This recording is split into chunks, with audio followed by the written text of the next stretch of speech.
Abroad പോയാലും കേരളത്തിന് പുറത്ത് ഇന്ത്യയിൽ വേറെ എവിടെയും ജോലിക്കോ പഠിക്കാനോ പോവില്ല എന്നുള്ളത് എൻ്റെ ഒരു വാശിയായിരുന്നു. പക്ഷേ ഇപ്പം ഇതാണ് അവസ്ഥ. നമ്മൾ ഓരോന്ന് ചിന്തിക്കുകയും ദൈവം നമുക്ക് തരുന്നത് വേറൊന്നുമായിരിക്കും. പക്ഷെ എന്തോ ദൈവത്തിൻ്റെ കണക്ക് കൂട്ടലുകൾ പിഴയ്ക്കാറില്ലെന്ന പോലെ ഇതും നല്ലൊരു തീരുമാനം തന്നെയായിരുന്നു. കല്ലും മുള്ളും നിറഞ്ഞ പാതയെന്ന് കേട്ടിട്ടേ ഉള്ളൂ. പക്ഷേ ഇവിടെ എന്ന് പറഞ്ഞാൽ പശുവും പോത്തും വേസ്റ്റും തെരുവ് പട്ടികളെ കൊണ്ട് തട്ടിയിട്ട് നമുക്ക് നടക്കാൻ പോലും ഇടവില്ല.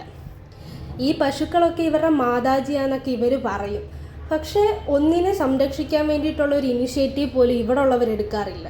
അതുമാത്രമല്ല, നിങ്ങൾക്കൊരു കാര്യം അറിയോ, ഇവിടെ വേസ്റ്റ് കൊണ്ടൊരു കുന്ന് തന്നെയുണ്ട്. ആ വേസ്റ്റ് ഇട്ടിട്ട് അവിടെ ഒരു മലയായിട്ട് ആ മല വെട്ടി വഴിയുണ്ടാക്കി അതിലെ വണ്ടി ഓടിച്ച് അതിൻ്റെ മേളിൽ ഇപ്പോഴും വേസ്റ്റ് ഇടും. ഇതാണ് ഇവിടെ ഗൈസ്. അപ്പോൾ ഓക്കെ ഗൈസ്, ബാക്കി നാളെ. ബൈ.